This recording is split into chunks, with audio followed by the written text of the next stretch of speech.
এখন থেকেই পুরো দমে আইপিএলের শেষ মুহূর্তের প্রস্তুতি শুরু হয়ে গেছে। আগামী মাসের শেষের দিক থেকে এই টুর্নামেন্ট অনুষ্ঠিত হবে।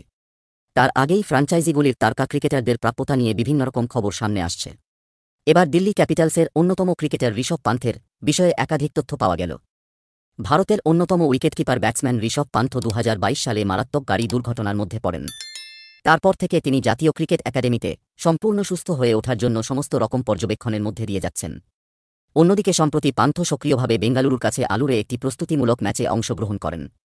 তাকে অনেকটাই স্বাভাবিক দেখে যায় বলে জানা গেছে। অন্যদিকে ভারতীয় এই তারকা ক্রিকেটার দীর্ঘদিন ধরে আইপিএলে দিল্লি ক্যাপিটালসের হয়ে অসাধারণ পারফরম্যান্স করে আসছেন, তাই ঋষভ পান্থ এই বছর আইপিএলে সম্পূর্ণ সুস্থ হয়ে ফিরে আসবেন কিনা সেই বিষয়ে এই মুহূর্তে আলোচনা চলছে। এবার ক্রিকবাজের সূত্র অনুযায়ী একাধিক তথ্য সামনে এলো। ঋষভ পান্থ এই বছর দিল্লি ক্যাপিটালসকে নেতৃত্ব দেওয়ার জন্য সম্পূর্ণ প্রস্তুত।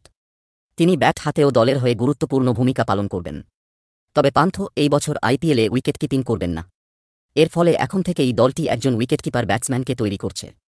এছাড়াও আইপিএলের পরে ওয়েস্ট ইন্ডিজ এবং মার্কিন যুক্তরাষ্ট্রে টি-20 বিশ্বকাপ অনুষ্ঠিত হবে। তাই এই গুরুত্বপূর্ণ তারকা ব্যাটসম্যানের আইপিএলে ফিরে আসা খুবই গুরুত্বপূর্ণ বলে বিশেষজ্ঞরা মনে করছেন।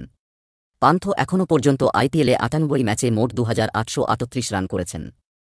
অন্যদিকে এই বছর ভারতে লোকসভা নির্বাচন থাকায় এখনই আইপিএলের সময়সূচি তৈরি করা হয়নি। তবে বিসিসিআই 22 মার্চ থেকে আইপিএল শুরু করার কথা বিবেচনা করছে।